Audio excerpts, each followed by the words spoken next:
Père et du Fils et du Saint-Esprit. Amen. Grande joie d'être là avec toi en ce dimanche 11 août. Et dimanche, c'est toujours une grande joie, une grande fête pour toute l'Église, car le Christ est ressuscité. Nous célébrons Jésus vivant au milieu de nous. Aussi, le 11 août, l'Église célèbre Sainte Claire. Claire avait 18 ans quand elle pria frère François de lui faire partager sa vie et qu'il l'enferma dans une maison délabrée près de l'église Saint-Damien, aux portes d'Assise. Sa sœur Agnès et quelques autres jeunes filles vinrent se rejoindre à elle pour y vivre dans la pauvreté la plus totale. Ce furent les premières franciscaines, que nous appelons aussi les Clarisses, l'ordre des Saintes Claires. Et la première lecture d'aujourd'hui, c'est 1er Roi, chapitre 19, à partir du verset 4. Pour lui, il marcha dans les déserts. Élie, pour lui, il marcha dans les déserts un jour de chemin, et il alla s'asseoir sous un genêt. Il souhaita de mourir et dit, « C'en est assez maintenant, Seigneur, prends ma vie, car je ne suis pas meilleur que mes pères. » Il se coucha et s'endormit sous un genêt. Mais voici qu'un ange le toucha et lui dit, « Lève-toi et mange. » Il regarda et voici qu'il y avait à son chevet une galette cuite sur les pierres chauffées et une goutte d'eau. Il mangea et but. Puis, il se recoucha. Mais l'ange du Seigneur revint une seconde fois, le toucha et dit, « Lève-toi et mange. Autrement, le chemin sera trop long pour toi. » Il se leva, mangea et but.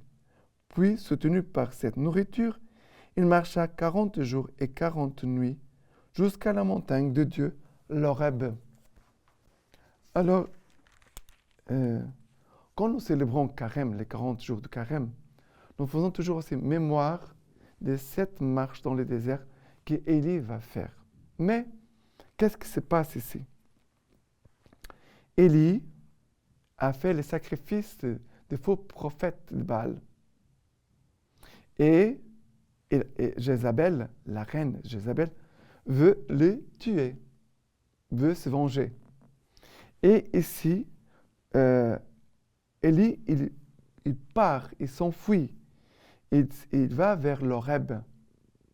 L'Horeb, c'est le mont de l'Alliance. Souvenez-vous d'Abraham avec Isaac, où Dieu a demandé à Abraham d'offrir son enfant, Isaac, en sacrifice. C'est le même lieu. Et ici, il marche dans les déserts, un jour de chemin, et va s'asseoir sous un genêt. Et il nous a dit qu'il souhaita mourir. Ça veut dire qu'il vit un moment de grande angoisse.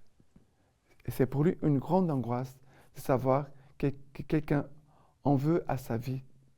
Ça veut dire qu'il y a quelqu'un qui veut le tuer. Il est désespéré. Il est angoissé. Et il demande à Dieu, enlève ma vie. Et enlève ma vie.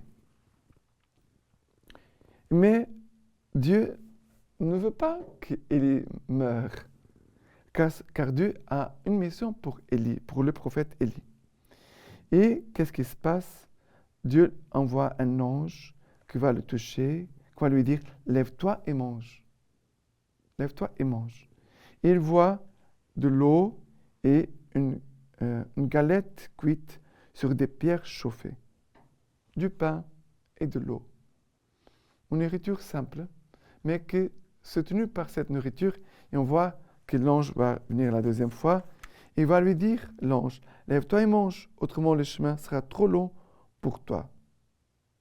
Et il nous a dit ici qu'il mangea et se leva, il va obéir, il va manger, il va boire, et après, soutenu par cette nourriture, il marcha 40 jours et 40 nuits jusqu'à la montagne de Dieu, l'Horeb. Vous savez, Dieu a donné la nourriture pour qu'Élie puisse avoir la force pour marcher dans le désert et qu'il ne meure pas dans le désert, pour arriver jusqu'à l'Horeb.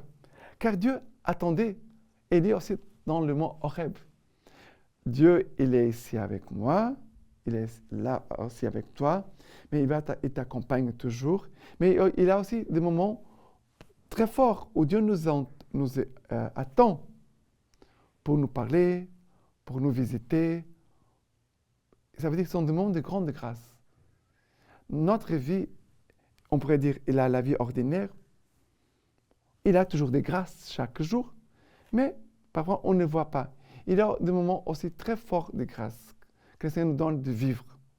Et ça, c'est un moment de grâce fort que nous vivons, que nous soutiennent, qui nous donne la force, le courage, que nous console, qui nous donne de la joie pour continuer à marcher. Notre vie ici-bas, c'est une marche vers les ciels. Et Dieu nous donne chaque jour la nourriture de l'Eucharistie, la parole et le corps et le sang du Christ. Dieu nous aime et se donne à nous chaque jour dans l'Eucharistie. Pourquoi pas tu ne vas pas à la messe chaque jour? Voilà, c'est une bonne démarche, une bonne décision. Aller à la messe chaque jour. D'accord? Et le Seigneur va te soutenir par cette nourriture ici-bas dans ces déserts jusqu'au jour où tu pourras entrer dans le ciel pour la vie éternelle. D'accord? Et le psaume d'aujourd'hui, c'est le psaume 34. Le psaume 34, à partir du verset 2. Je bénirai le Seigneur en tout temps, sa louange sans cesse en ma bouche. Dans le Seigneur, mon âme se loue, qu'ils écoutent les humbles, qu'ils jubilent.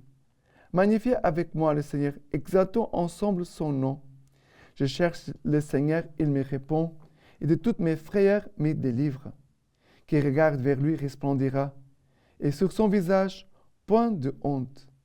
Un pauvre a crié, le Seigneur écoute, et de toutes ses angoisses, il le sauve. Et campe l'ange du Seigneur autour de ceux qui le craignent, et il les dégage. Goûtez et voyez comme le Seigneur est bon, heureux qui s'abrite en lui.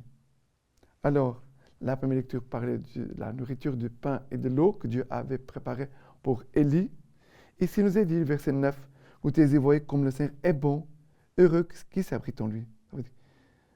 Le Seigneur nous invite à goûter et à voir. Goûter, ce sont deux verbes. Je goûte et je vois. Goûter, c'est quelque chose, on pourrait dire, intérieur. Voilà, je mange quelque chose, je le sens, c'est merveilleux, cette nourriture. Ça veut dire que le goût, on le sent à l'intérieur. Bien sûr, parfois on voit de la nourriture dans les yeux, regarde déjà les choses et ça me donne envie de manger. Mais quelque chose il a un mouvement intérieur, goûter, et un mouvement extérieur, de voir. La contemplation.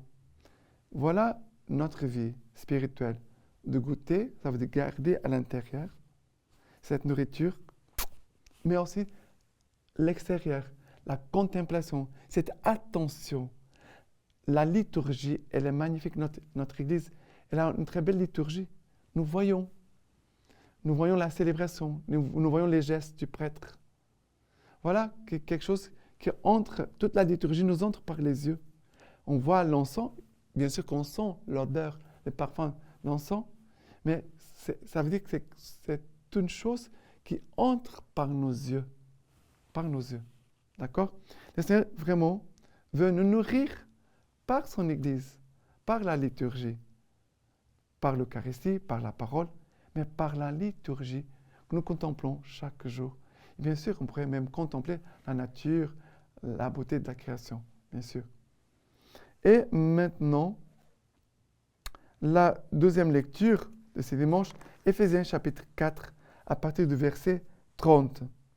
Ne contristez pas l'Esprit Saint de Dieu, qui vous a marqué de son sceau pour le jour de la rédemption.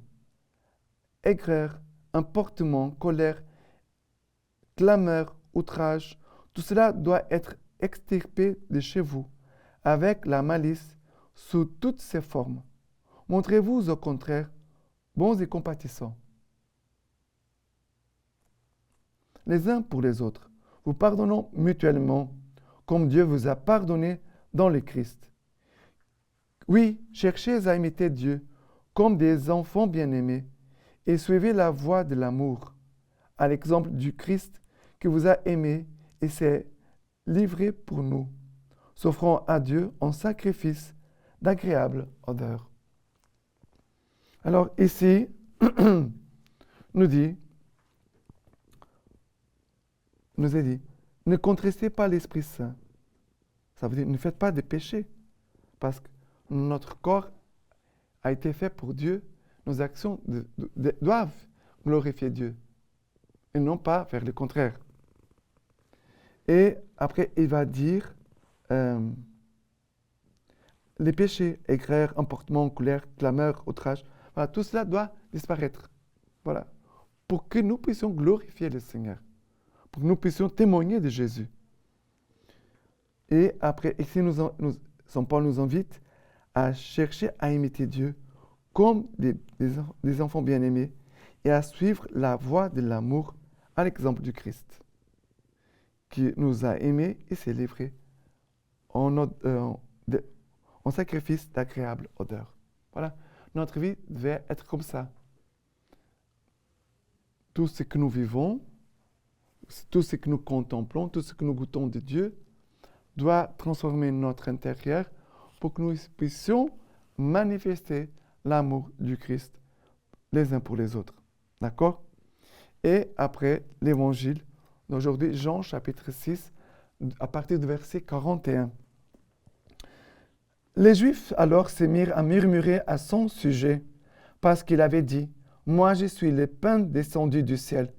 Il disait « Celui-là n'est-il pas Jésus le fils de Joseph, dont nous connaissons le père et la mère? Comment peut-il dire maintenant « Je suis descendu du ciel » Jésus leur répondit « Ne murmurez pas entre vous. Nul ne peut venir à moi si le Père qui m'a envoyé ne l'attire, et moi, je le ressusciterai au dernier jour. Il est écrit dans les prophètes, ils seront tous enseignés par Dieu. Quiconque s'est mis à l'écoute du Père et à son école, vient à moi. Non que personne ait vu le Père, sinon celui qui vient d'auprès de Dieu. Celui-là a vu le Père. En vérité, je vous le dis, celui qui croit à la vie éternelle, en vérité, je vous le dis, celui qui croit à la vie éternelle. Moi, je suis le pain de vie. Vos pères dans le désert ont mangé la manne et sont morts. Ce pain est celui qui descend du ciel pour qu'on le mange et ne meure pas. Moi, je suis le pain vivant descendu du ciel. Si quelqu'un mange de ce pain, il vivra pour toujours. Voilà.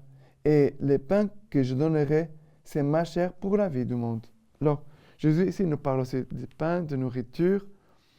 Et celui qui mange Jésus, qui reçoit Jésus, déjà, il a reçu en lui déjà la puissance, la force de la vie éternelle. C'est lui qui croit à la vie éternelle. Jésus dit qu'il est le pain.